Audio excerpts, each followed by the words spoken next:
Жалпы 2023 жылдан бастап мемлекет басшысының тапсырмасына сәйкес болашақ бағдарламасы инженерлік техникалық және медицина мамандарын даярлауға бағытталған болатын.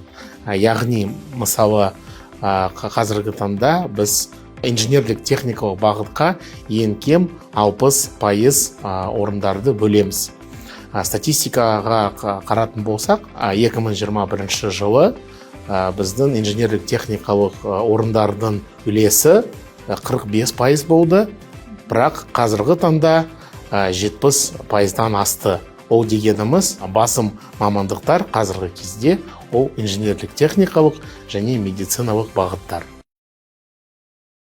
Жылдан жылға біздің бағдарламаға қызығушылық артып келеді. Әсіресе жастар арасында, мысалы, 2024 жылы екінші лекке, екінші потокқа бізде 555 өтінім болды, ал қазіргі осы жылда екінші лекке біз 981 өтінім қабылдадық.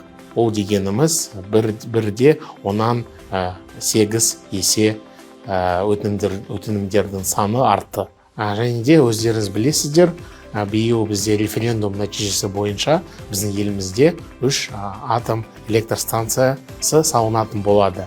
Сол себептен біз келесі жылдан бастап осы салаға арнайы квота бөлеміз.